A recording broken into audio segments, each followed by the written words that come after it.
Let's shift our attention now to Parliament, where the New Jobbing South MP, Michael Otri-Befi, is confident the Privileges Committee will be impartial in the hearing of the 3 NPP MPs referred to the committee over the breaches involved in issues relating to the 15-day rule. Now, we know that the Speaker, Alban Bagbin, sparked a debate on the floor of the House after he referred the Dominic Kwabena MP, Sarah Adjasafo, the Ayawaso Central MP Henry Quartey, and Sindh Central MP Kennedy Japan for actually absenting themselves from Parliament for 15 sittings. But there are fears the committee chaired by the first Deputy Speaker, Joseph Osei-Owusu, will be biased in their handling of the 3 MPs from the governing New Patriotic Party. But the Deputy Trade Minister, who is also a member of Parliament and a member of the committee, argues that there will be a fair hearing for all 3. He spoke to my colleague, Kwesi Parker-Wilson.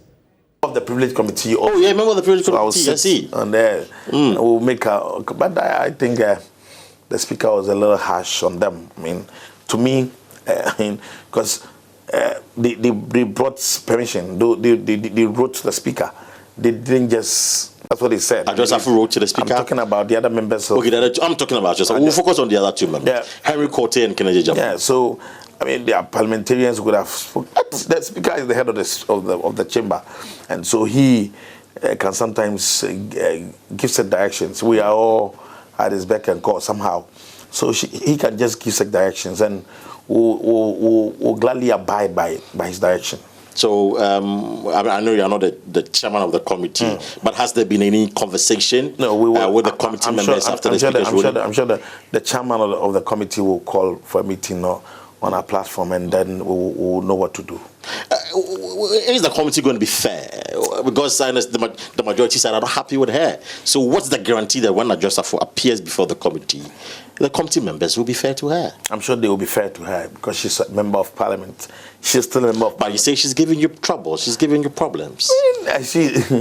That's won't that cloud their judgment? No, I don't think so. I mean, we should be able to work well. I mean, we are working as professionals, working in the interests of Ghana, not our own whims and caprices, things to suit ourselves and what we stand for. We believe that we should be able to do things fairly and giving people the benefit of doubt to express their opinions and also to show remorse or to tell us their opinion about an issue. There's not anything wrong. So we will not behave like that. So are you going to urge the chairman to apply the rules fairly? Fairly. I don't have the capacity to make that determination. But being an experienced member of Parliament, the Deputy Speaker will be able to do that well. The MP also accused the minority of being intolerant of divergent views. For me, it has not been too good. Has not been too good? Yeah, I've had time to have personal conversation with someone, especially the young people. I believe that we are building our own democracy. I'm talking about Ghana's democracy, not MPP's democracy. We are building ourselves too as politicians. The fact of the matter is that MPP cannot be in power forever. A time will come. I mean, the seat will change. NDC may also rule again. I mean, anything can happen, and I don't think that is how the NDC will expect the MPP MPs when they are in power to conduct business in the House. I don't believe they became so intolerant. They're intolerant? Yes. The minority? Yes. We will sit down. I mean, pay attention to their leaders to speak, and we'll pay so much attention. We will not be talking, creating noise. But anytime our leadership, any person stand up to debate or make a statement, you see that they'll be ridiculing him. They'll be murmurings around. I mean, creating noisy scenes around. That is one of the things that I don't like in the chamber. I believe that. So now it forced some of us also to behave like that, which is not too good. So for me, they have helped us as far as shaping the democracy we want is concerned. But that part is something that I don't like.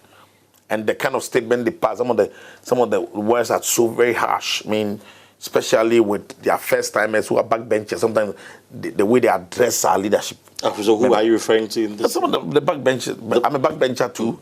The backbenchers, then the minority backbenchers. Sometimes can you be specific because I want to know what backbenchers are? Because you're making allegation against the backbenchers. I'm talking about the backbench. Sometimes they pass certain comments, and that's too good. I'm talking about personal things that So are. how do you feel knowing that your colleagues are doing that to your leadership? That is the point I'm making. That, you see, because I have so much respect for their leadership. God is my witness. If you know, I respect them so much. I call them, and when you see, I respect them so much, and I expect the same thing to be shown to our leadership and our leaders. You don't see that. I mean, So there's clear disrespect for the minority yes, side. the way they behave, as if, I mean, they have some absolute powers in the house.